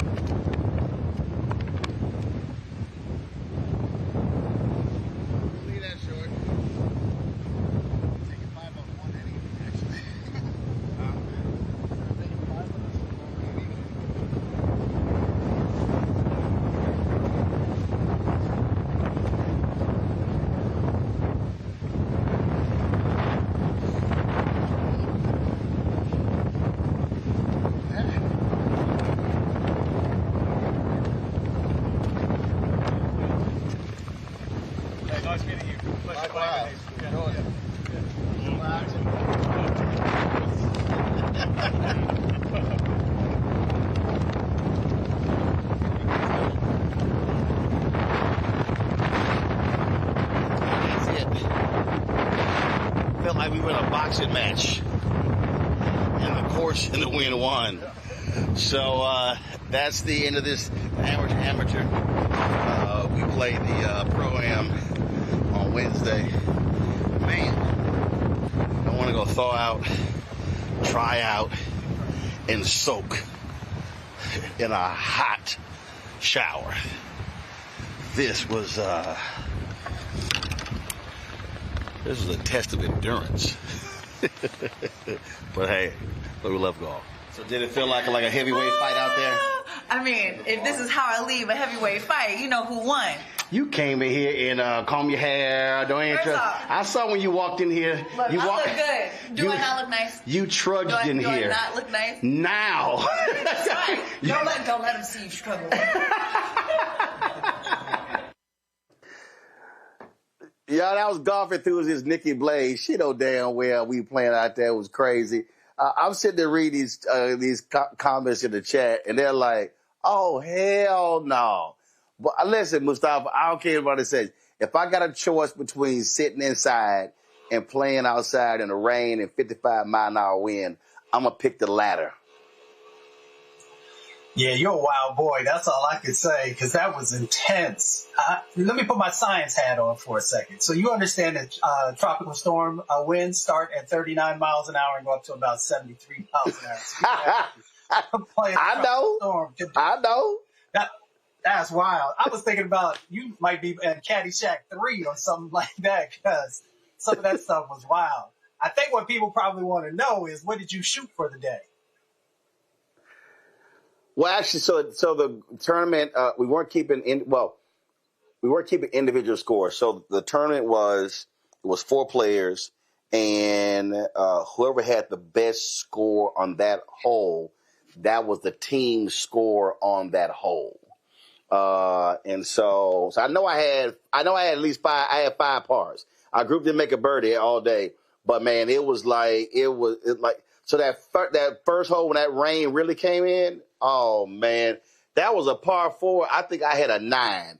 When that rain, that was like the hardest rain, the most wind. Yo, that was crazy. But I mean, look, that's the game. Let's see, Kelly. Would we see you out there playing a 55-mile-an-hour wind? Absolutely not. Absolutely not. No. Why? Because I saw that footage and I was like, that was my cue to take a nap. Like, you see me outside. Not at all. Like, for me, and it's funny because as a kid, I did take golfing lessons and stuff. So it's not that I don't appreciate the game of golf. I'm just of the mindset that when I hear winds blowing, clouds graying, rain coming down in sheets, it's time to go to bed. It's time to go to bed. That is soup weather. That is weighted blanket with my basic chick pumpkin spice latte weather. That's not, let me test the elements like I'm Aurora, Storm from X-Men. Like, no, absolutely not. But kudos to you. It's Amen. Cameron, it wasn't that bad. Man, it's the win though. And Roland, we gotta hit the green.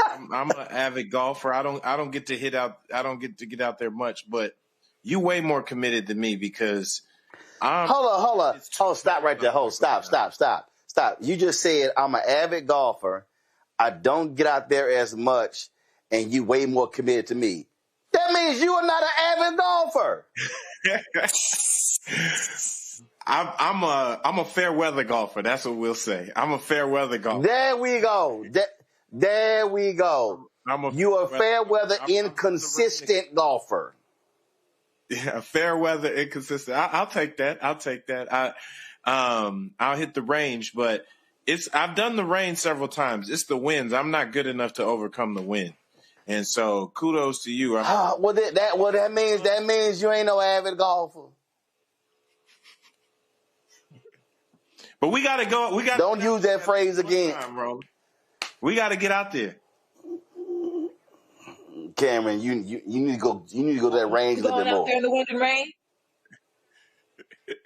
No, we're gonna wait till the spring. Listen, we're gonna wait till the spring. Roland's gonna wait for rain. Listen, then invite you.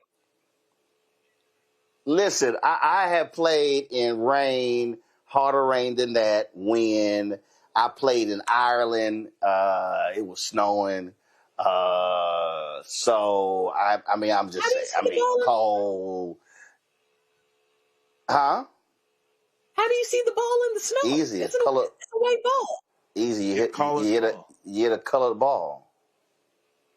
Yellow. Learn me something new. Orange.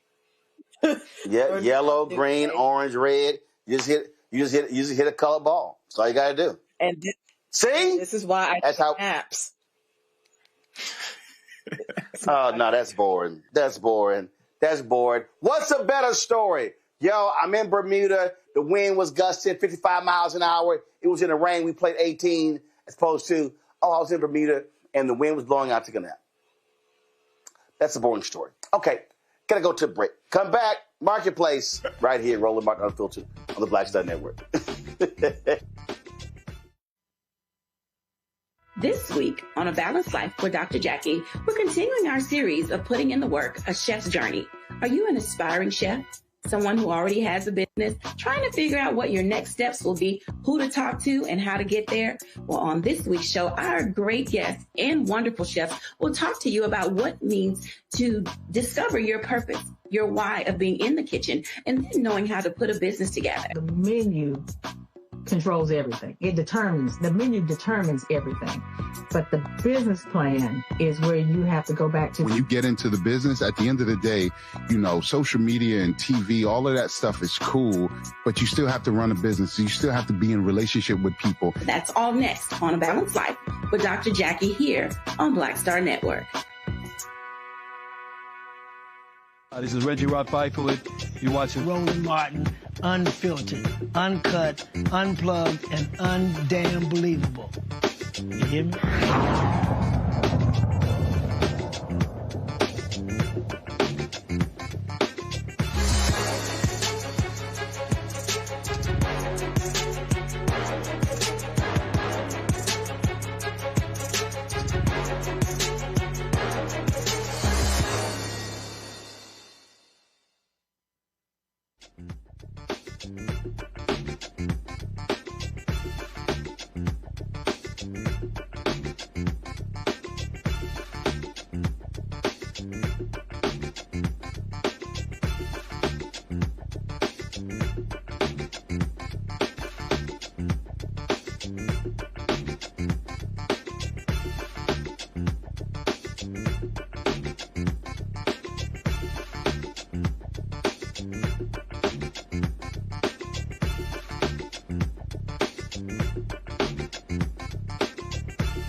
Folks, you're looking for that perfect fragrance. Well, we have it for you. Dojo fragrances are handcrafted in Los Angeles, inspired by the founder, Antoine Jones's grandmother, Doris Jones. Antoine birthed the company during the pandemic. He joins us now from L.A. All right, Antoine, glad to have you here. So when you say that it was inspired by, it was actually you birthed the company during the pandemic, but it was inspired by your grandmother. Explain. Yeah. So when I was 19, I was a doorman in New York, and I took a fragrance making class from a lady in the building. And I was making fragrances and making candles for about 10 years. And I promised myself that if I ever had the time, I'd create a fragrance company. And then COVID came, and I had nothing but time. So Dojo is a promise that I kept to myself. And when I was looking for a name, my grandmother passed away when I was 12, and I wanted to honor her. And that's why the company's called Dojo. And her name was Doris Jones.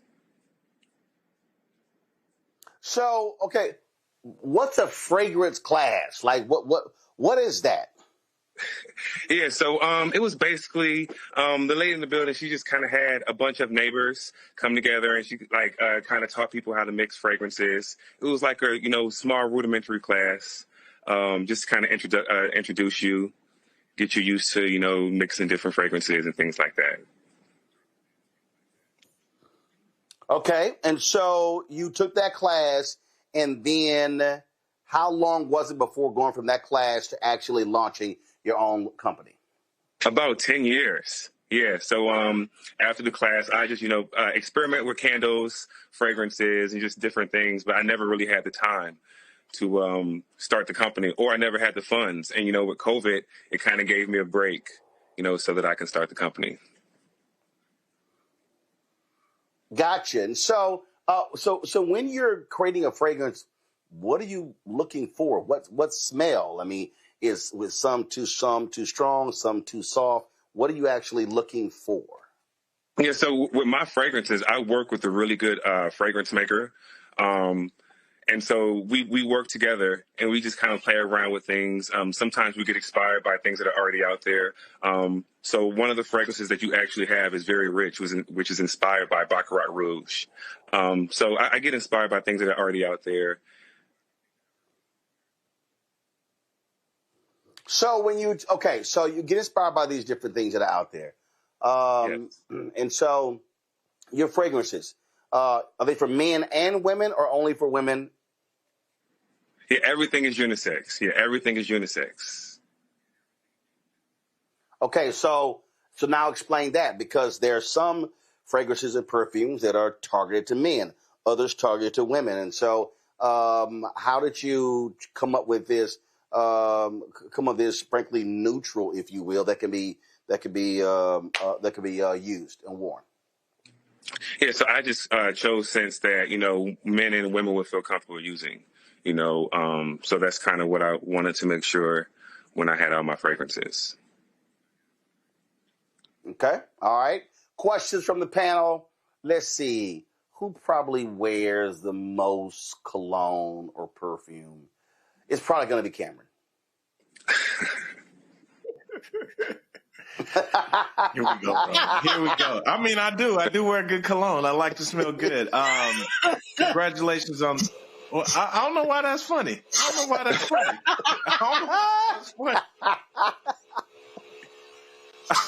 that's funny. Why can't a brother smell good? What's going on here? Please excuse the panel and our host. Congratulations on your business, sir. Hey, Kelly the one losing it. That ain't me. No, all jokes aside. Come on, Cameron. What's your question? No, my question is, if you're trying to make sure you make a statement in the room, but you don't want to be overbearing, which one of the fragrances would you suggest? I would suggest Antoine 33. This is what the packaging looks like here. This has rose, cloves, cinnamon, blackcurrant, patchouli, a little bit of anise. And it's a great evening and daytime scent. I'm going to pick some of that up. Yes, please do. You'll enjoy it. And I actually came out on my birthday. Okay. I'm sorry. Say it again. Yeah, I said I came out with this particular scent called Antoine 33. I came out with it on my birthday. Okay. All right, cool. Kelly? So when it comes to, similar to Roland's question, but I want to be more specific on the types, like the elements of your scents. So I know, a lot of people use, I think it's pronounced oud, O-U-D, rose, lavender.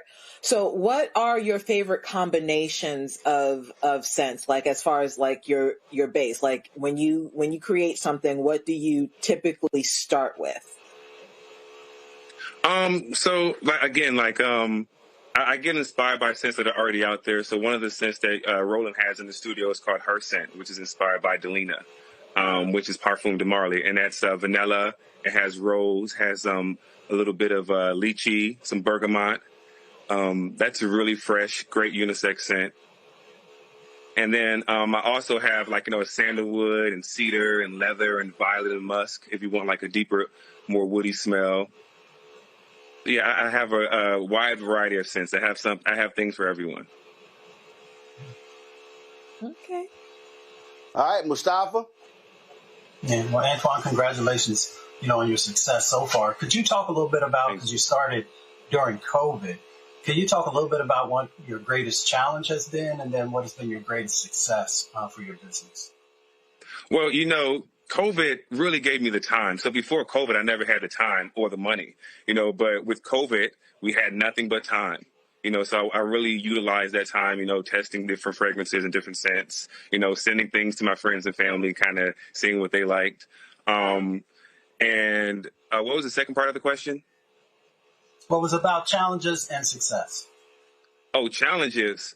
Well, this year in particular has been a little bit challenging, like with everything going on. So things have definitely slowed down a little bit. But, it's definitely learning to pivot, learning, to kind of add new lines, add new fragrances, add new scents. And so, yeah. Thank you. All right, then. Well, listen, folks, go to shopblackstarnetwork.com, shopblackstarnetwork.com. To check out the fragrances dojo. Again, go to shopblackstarnetwork.com. There are multiple products there. So go to the website and check it out there. Antoine, man, we appreciate it, man. Thanks a lot. Thank you very much. I appreciate you having me. All right. Thank you so very much. Folks, that is it for us. Let me thank my panel. Let me thank Mustafa. Let me thank smooth-smelling Cameron. And let me thank Kelly as well. Thank you so very much, folks. That's it for me. I appreciate it. Tomorrow we got the pro-am here at the Butterfield Bermuda Championship. We're going to be partnering with different pro players, and so looking forward to that. Again, I'll be sharing some other stories, talking to some folks here about this tournament, what Bermuda, what their goal is by sponsoring this. And of course, this is also their golf season. Very interesting. They say their golf season is September to May. I was talking to one of the guys. He said it was too hot. I'm like, too hot? Man, please. He said, shoot, I'll give me the heat any day of the week. Again, so look forward to that. So lots more to share from here. Don't forget, folks, if you want to support the work that we do, join our Bring the Funk fan club. Your dollars make it possible as to cover stores all across the country. We got some amazing things planned. We're working on 3 new shows, y'all. There's a lot of stuff that's going on. We cannot wait to make it happen. To support us via Cash App, use the Stripe QR code. You see it right here, bottom left-hand corner. You can also use that Stripe QR code for credit cards as well. PayPal is R Martin Unfiltered, Venmo RM Unfiltered, Zelle Roland at RolandSMartin.com, Roland at RolandMartinUnfiltered.com. Checks in money order, make it payable to Roland Martin Unfiltered, P.O. Box 57196, Washington, D.C. 2003-7-0196. Download the Black Star Network app, Apple phone, Android phone, Apple TV, Android TV, Roku, Amazon Fire TV, Xbox One, Samsung Smart TV. If you want to get our Roland Martin Unfiltered swag, go to shopblackstarnetwork.com. You see it right there. Hats, T-shirts, mugs, you name it, all that good stuff. If you also want to support the Black-owned companies we partner with. Go to shopblackstardnetwork.com. Go to our marketplace segment. As I said, Dojo fragrances, as well as the other products that are on the website. You see all those products that are there on my desk? Crossword puzzles, backpacks, skin cream, facial stuff, relishes, sauces, you name it, all that stuff going to, of course, shopblackstardnetwork.com. And don't forget, download the app Fanbase. Get the app Fanbase if you want to be a part of the Raise. Go to startengine.com/fanbase. More information. Startengine.com/fanbase. That's it. I'll see y'all tomorrow right here, Roland Martin Unfiltered on the Black Star Network. Holla!